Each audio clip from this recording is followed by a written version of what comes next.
got great photos of me using my binoculars and looking away from the Colosseum.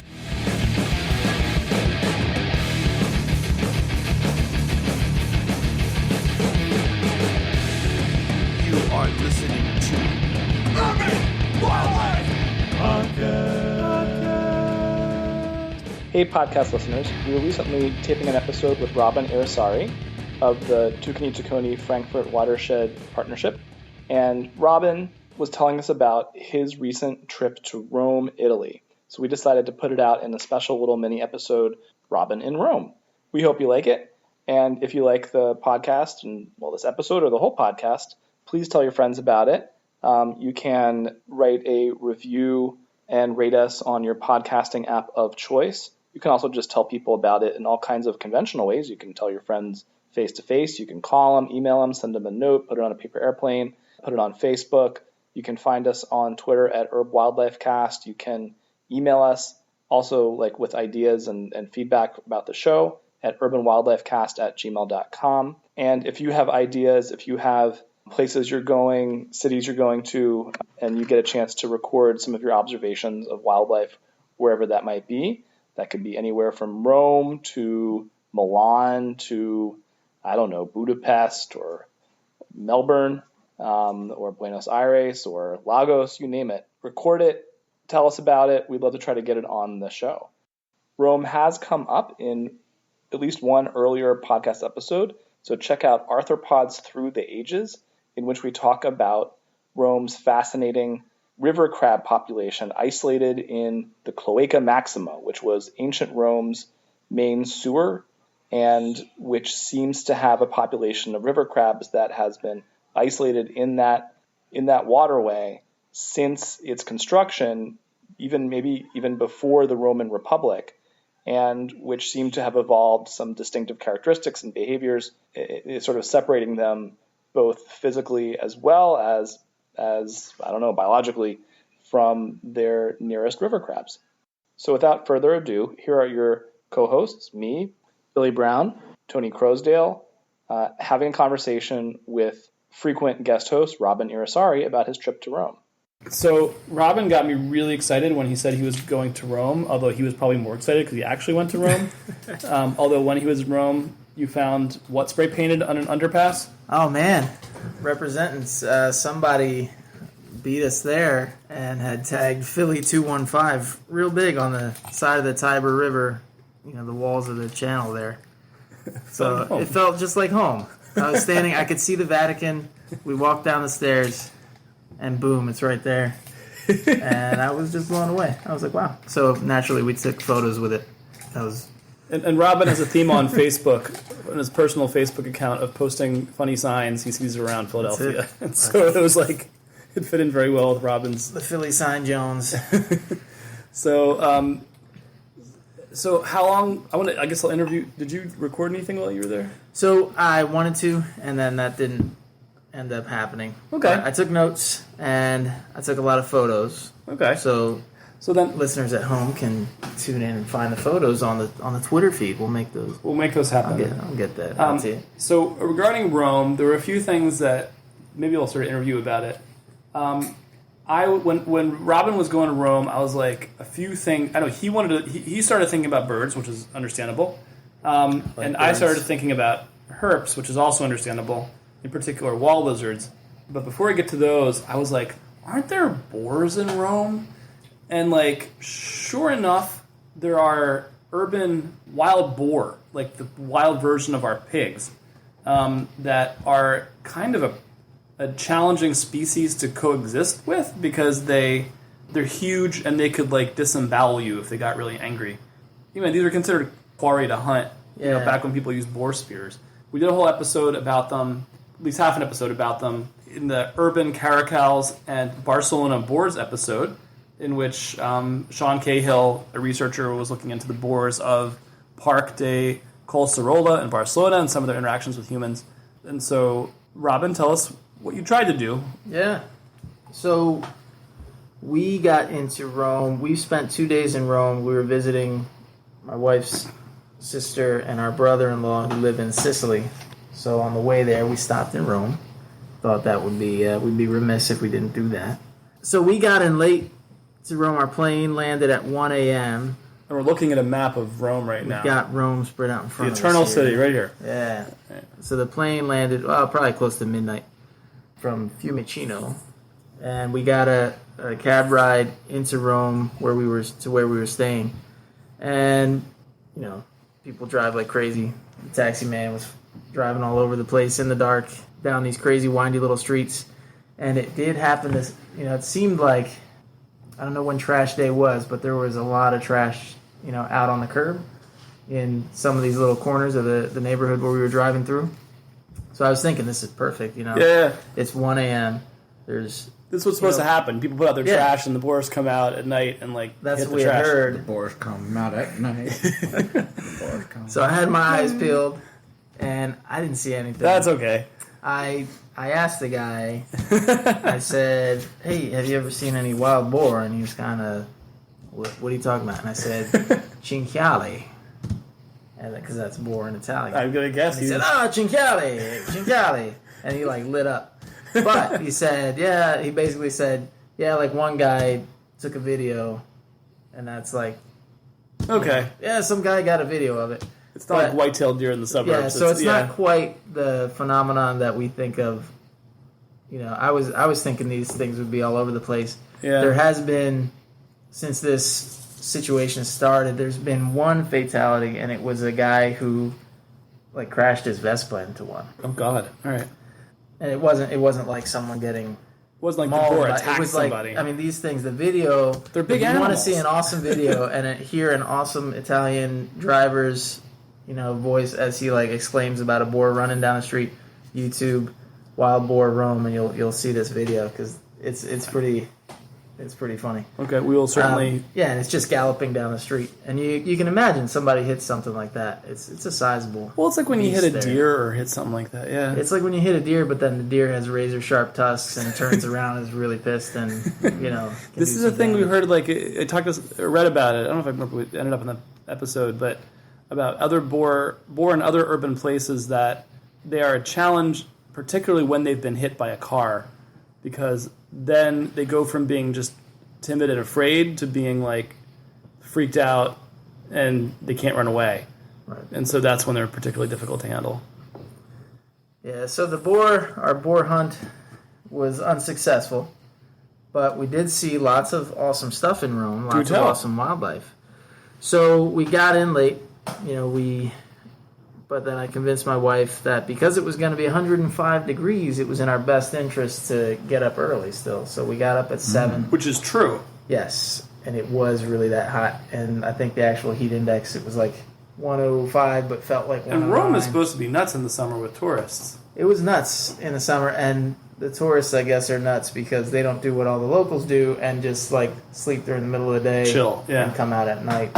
Yeah. Like, dinner time is, like, people aren't showing up to restaurants till, like, 9:30. I mean, it's late. You know? We were getting dinner at 6, and it was, like, only us. So... You and a couple guys from Wichita. Right.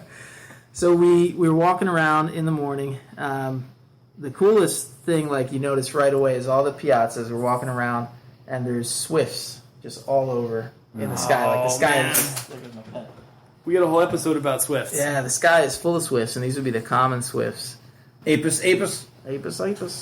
They're flying around. That was cool. Like, all the big open plazas, you get a real nice view of them, just clouds of them Did flying. you hear them? They're flying supposed back to have and this forth. screaming call that people talk about. I don't recall That's okay. hearing any screaming.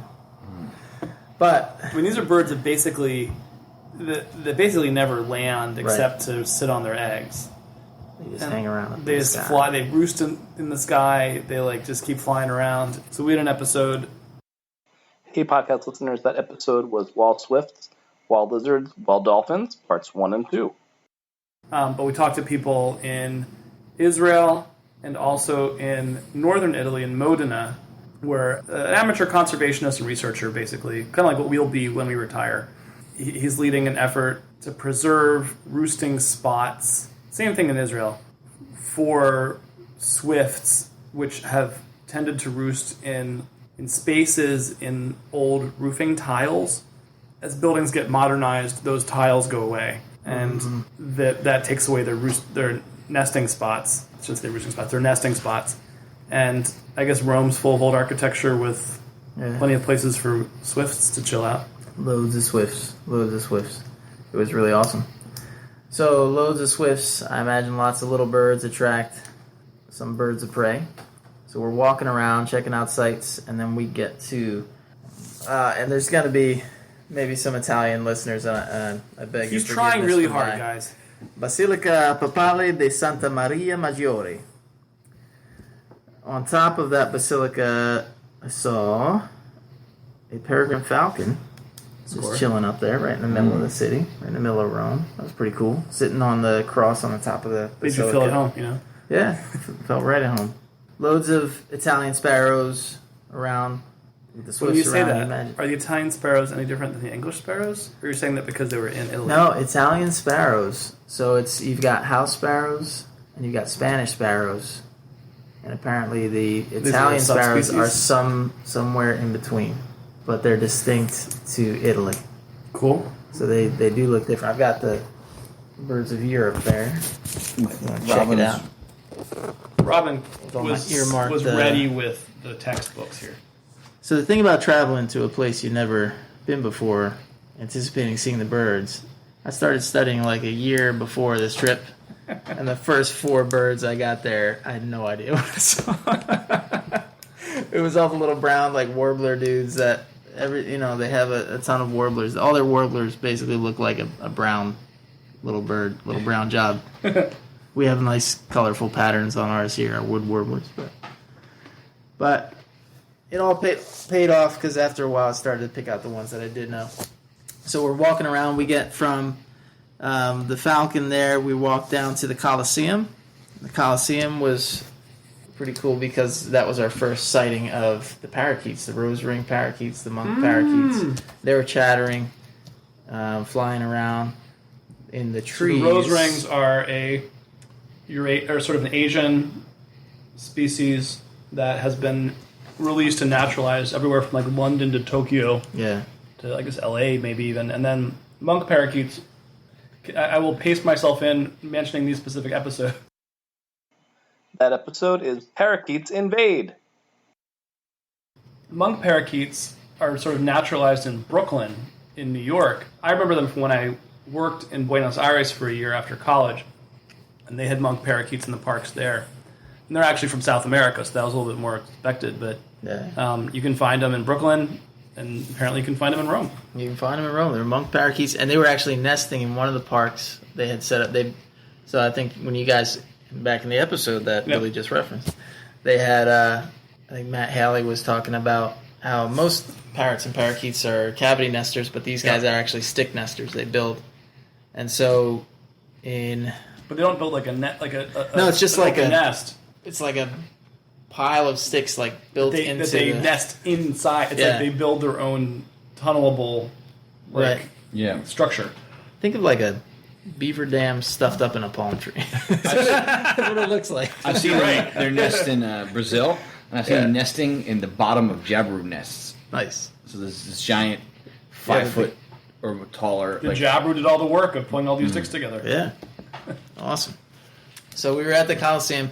There's also all these like big like cavities in the stone of the Colosseum, and I wonder if that was, I'm not sure what, created that, but they're like big bird nest sized cavities in there in the stone walls of the Colosseum. So if anybody knows that, Do let us tell. know on social media. That's really interesting. But there were hooded crows up there, yellow-legged gulls, lots of You see kestrels in the Colosseum? kestrels. I didn't see. I think I read somewhere about lesser kestrels around the Colosseum sometimes, but I saw a lot of Eurasian kestrels. One, I think, at the Colosseum, but not too many. So then from there we went, and now we're walking. We didn't have service on our phone, so we're just using the map. We had 2 days. I mean, like We had 2 days, Yeah. and we ended up. My wife is a wonderful and patient woman. She walked 17 God miles. bless 17 miles with me in Rome in the heat, in one day. looking at in one day. Robin, That's what we logged. We were boom, boom, boom, back and forth. thankfully, Rome has all these little water fountains just constantly running all over the place. So from the Colosseum, we went to this Parco del Celio. So there, that was a nice little... Checking out some of the little urban parks were really cool because it's not the biggest tourist thing. It's not like the Vatican. It's like a little urban park like we would go to in Philly. So it's really just locals in there. Yeah. It's not like touristy. So we're checking those out. That was where we saw a bunch of wall lizards. We saw Italian wall lizards. Lovely, yes. We saw the common wall lizard, like a black lizard with maybe yellow speckle spots on him. So there's two species, both the genus Podarcus. And one, I get them mixed up. One is Podarcus sicula, and one is Podarcus moralis. And I think you're seeing those two. I guess moralis would be wall lizard. That means wall lizard. That makes sense, right? Or wall loving or something. Wall lizards have popped up a couple times in our Wonder Wall Lizards episode and in Wall Swifts, Wall Lizards, Wall Dolphins. Wall lizard. Yeah. But we talked about wall lizards in Maastricht in the Netherlands at the northern extent of their range. It's funny because they're wall lizards and their natural, quote-unquote, natural habitat was a railroad embankment that was being renovated, basically, and so they had to try to think of a way to preserve this little subpopulation. And then also talked about the other species, I'm forgetting which, were actually both species that were introduced in the United States. So then in Parco del Celio, we had some blackbirds there too. I mean, the thing is, we walked around in the morning. It was a lot of walking. By the time we got to some of these parks, it was like the heat of the day. And really, most of the bird life had quieted down. Lizards were still all around. The parrots were chattering a lot.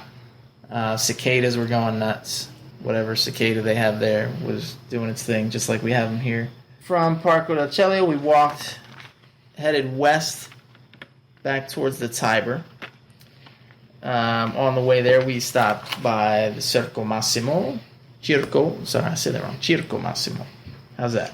I don't know. That's basically the old Chariot Stadium. Circus Maximus. Yeah, you think of Ben-Hur, you think of the races.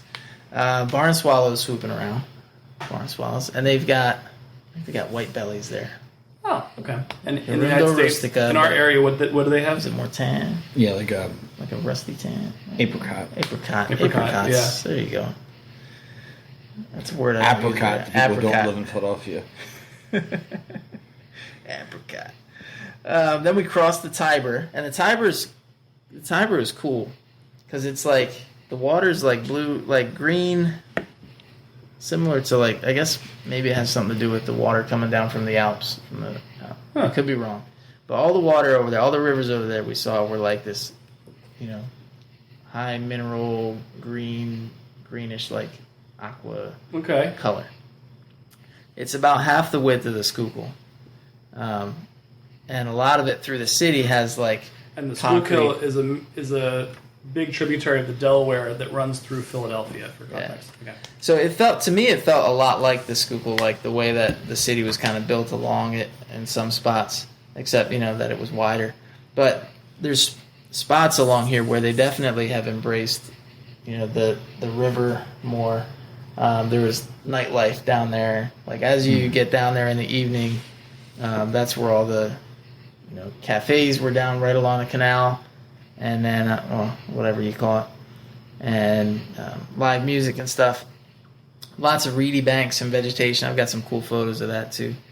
But we'll get back to that in the evening because we checked that out more in the evening. We crossed west from the Colosseum and the Circo Massimo, headed towards this big park we wanted to check out, and it is called. I wrote this out phonetically. The Villa Doria Pamphili. Okay. Villa Doria Pamphili. It's a huge park. It's like 500 acres, 200 hectares if you prefer those. So I thought of it kind of like Central Park, but kind of off to the edge of the city. It wasn't like right in the middle of the city. And it's another spot where it seemed like there were not a lot of tourists. It was mostly like Italian dudes running and like supermodel ladies running in the crazy heat, and these guys are like, they must be like special forces dudes, retired, because they're running in the crazy heat, and then they would run like a mile, do a bunch of push-ups and crunches, and run back and do it again and again and again. We know that they did it again and again because we ended up getting lost here and wandering around way longer than we anticipated in the heat. Those 7 of your miles. Yeah, it was quite a bit. But it was a cool place. Mediterranean plants, lots of the stone pines are really tall guys that kind of combine their canopies. Real beautiful scenery. Some cycad looking guys. Some deciduous woodland trees in there too. There's a big lake in there that I was hoping to get down to, and then we ended up, not knowing exactly where we were and thinking, all right, we've kind of invested enough wandering around here. So we decided to backtrack and then, made our way out. We saw some cool birds in there. I saw a firecrest in there, little guy. That was cool. Where was that eagle pick that you took? That's the next spot. Okay. So from this park, we left back, headed towards, I guess we were going to check out the Vatican up north of this. We wandered. Because some people do that when they're in Rome. Yeah, some people do that, instead of just looking at lizards and... We've got great photos of me using my binoculars and looking away from the Colosseum. So we went wandering up, but we actually went the wrong way and wandered onto a highway for about a kilometer and just, had to nearly get killed a couple times on the highway until we figured out, we're not where we're headed. We're not where we're supposed to be going. So we backtracked, and the western side of the Tiber, along this edge of Rome, is like elevated. The terrain goes up, and we actually had a really great view out over the city where you could see all the landmarks in one shot. And that was, where was that place called? That's Parco del Gianicolo. Parco del Gianicolo. And so it's like a great place to look at out across the city, but also it serves as a pretty nice hawk watch, because I was up there looking for birds soaring. And I saw this bird, and at first I thought, maybe it's a buzzard. Maybe it's a honey buzzard. And then I was looking in the field guide. And the buzzard there is like our red tail. Yeah, that's the... Buteo. Yeah, the group of hawks Buteo. in the genus Buteo, they call buzzards there. Yeah. So they wouldn't call it, a red-tailed hawk. There would be red-tailed buzzard. And their analog to the red-tailed hawk is the common buzzard. Okay. And a honey buzzard isn't a buzzard at all. It's No. some weird kite. So I thought maybe because of the patterns and stuff, I thought maybe this is a honey buzzard because it didn't look like any kind of Buteo. And then I looked back at the photos, and with help from the eBird reviewer for Italy, thank you, sir, we determined it was a short-toed snake eagle, which is pretty awesome.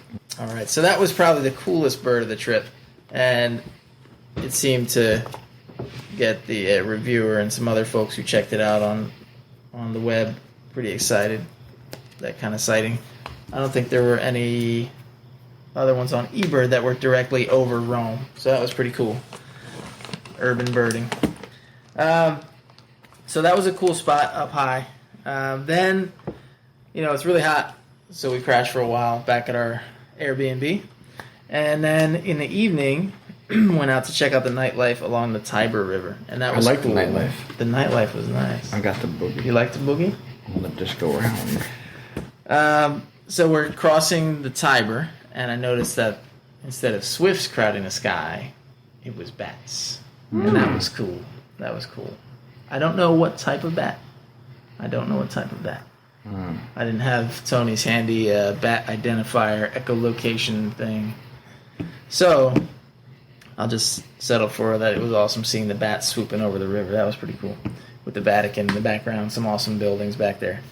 Then we get down to the Tiber to check out the cafes and the music, and the Philly 215 right on the side there. That was pretty wild.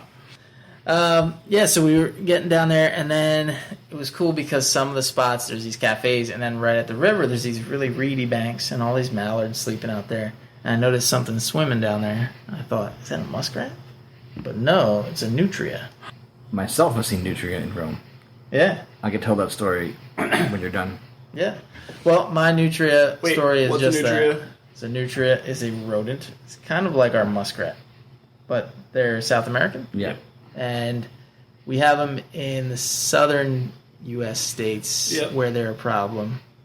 They were commonly introduced for the fur trade, Yeah. which was, and they've kind of gone wild. I know there's places where they have bounties on tails. And they like chew up the local vegetation and mess up the marsh. Yeah. So they've made their way over there. The South American rodent is paddling around in the Tiber. And I noticed it and I was checking it out, and I guess that drew attention to it from some of the people dining there. So some people started freaking out that there's a giant rat swimming in the Tiber. And I was like, no, it's like a muskrat. And Were these Americans you were trying to explain this to, or maybe they didn't acknowledge me, so Were you speaking in Italian? I was speaking in English. So it was pretty cool. All in all, I think that's most of the, a nice the trip, wildlife man. that we saw. for 2 days for sure? I crammed a lot of stuff in there, a lot of observations, and took a lot of photos. So I like to say for a herping trip, like I don't know what it is like birding, but for a herping trip, like your first day, you're just figuring out where the hell you should go, right? and you're not necessarily finding anything, and And then I mean, I've been trying to, I was studying up on this for almost a year since we booked this trip and trying to figure out, okay, where am I going? That's how I knew all these parks and like these off the beaten path parks to check out, which paid off going to. My birding experience is Rambo plays. Rambo. What's Rambo? So Rambo's metal band. One of the best anarcho-punk bands in history. Exactly. Yep. And it's funny because now, like, our culture that we're specifically, like, from is getting a lot of notoriety. The anarcho-communists, because Antifa, who fights Nazis, which I was involved in the 90s. Yeah, same way, Rambo was part of that movement, and I still kind of believe in that, and would certainly like to fight Nazis if I had the chance. Or I'd like them to never show up. But anyway. That'd be much better. So Rambo played an anarchist squat in Rome, and afterwards we're getting interviewed for fanzine, and this gentleman. And in Rome, they have more of like in Italy, they have more of a developed anarchist Yeah. like culture and economy in a way. Yeah. Yeah.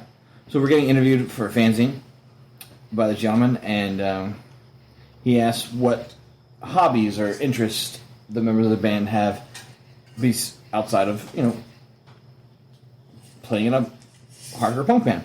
So I go through every member, and then I finish with myself, and I tell them, I was like, I'm in the birding, and I do field work, and I was just in the Arctic, and I explain all this to him.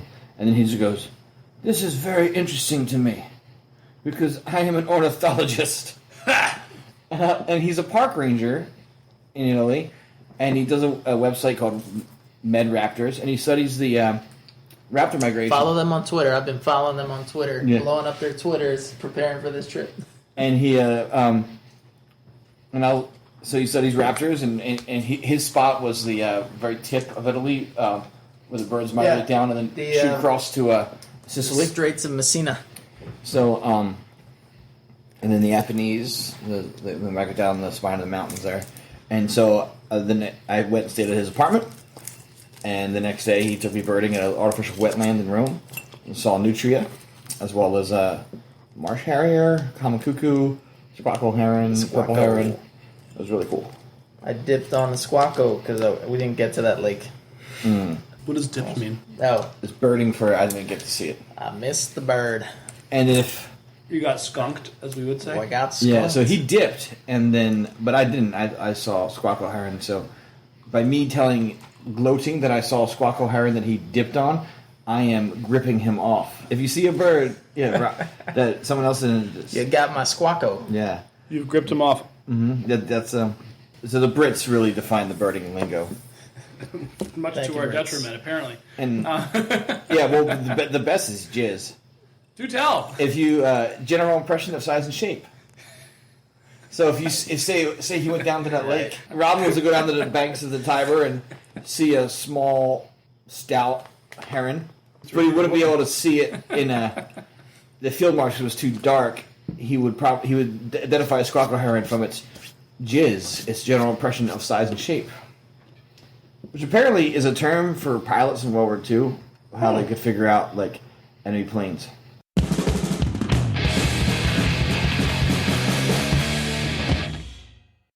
If you do like the Urban Wildlife Podcast, please rate us on Stitcher or iTunes or Google Play or whatever you use for your podcasts. Feel free to tell us about your trips to other cities around the world at urbanwildlifecast@gmail.com or on Twitter at urbanwildlifecast or find our Facebook page. So thank you, Robin, for the travel log, man. Prego.